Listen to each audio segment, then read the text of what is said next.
Hello friends, स्वागत आहे तुमचं माझ्या एका नवीन व्हिडिओमध्ये। तर मी आज इथे बनवले आहे बीटचे थालीपीठ। बीट हे असं खायला कोणालाच आवडत नाही, त्यामुळे अशा प्रकारे जर थालीपीठ केलं तर लहान मुलंही खूप आवडीने खातात।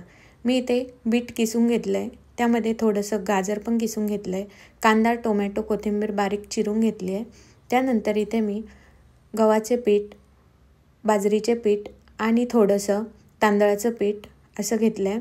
त्यानंतर इथे मी हळद, लाल तिखट, मीठ, जिरे पावडर, धना पावडर चवीनुसार सगळं टाकून घ्यायचं आहे। टाकल्यानंतर पीठ पहिले मिक्स करून घ्यायचं आहे। वरतून लागलं तरच पाणी टाकायचं आहे। पहिले मिक्स करून घेतल्यानंतर लागेल त्या हिशोबाने थोडं थोडं पाणी टाकून व्यवस्थित असं पीठ भिजवून घ्यायचं आहे।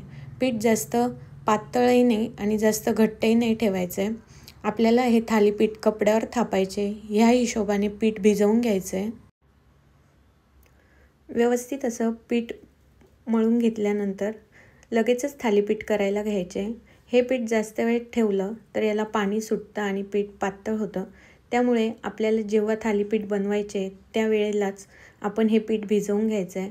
याचा कलर थोडासा रेडिश दिसतो कारण यामध्ये आपण बीट टाकलं आहे आणि बीट हे किती हेल्दी आहे शरीराला आपल्याला सगळ्यांनाच माहिती आहे।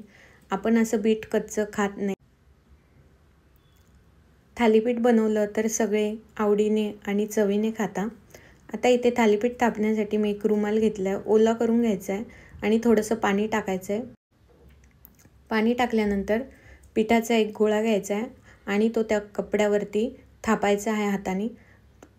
थालीपीठ थापताना हातालाही पाणी लावायचं आहे, जेणेकरून ते पीठ आपल्या हाताला चिटकणार नाही आणि कपड्यावरती पाणी टाकल्यामुळे ते कपड्यालाही चिटकत नाही।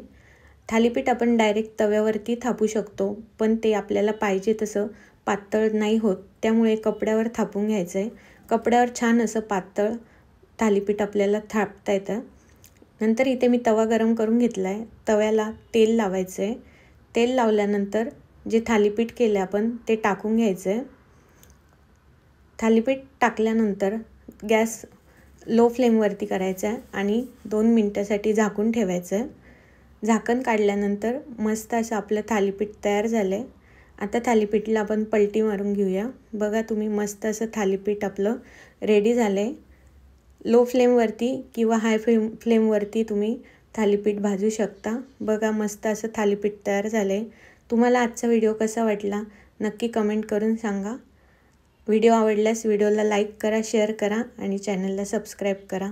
थँक्यू। आणि आता इथे त्रिगुण पण मस्त आवडीने थालीपीठ खातोय।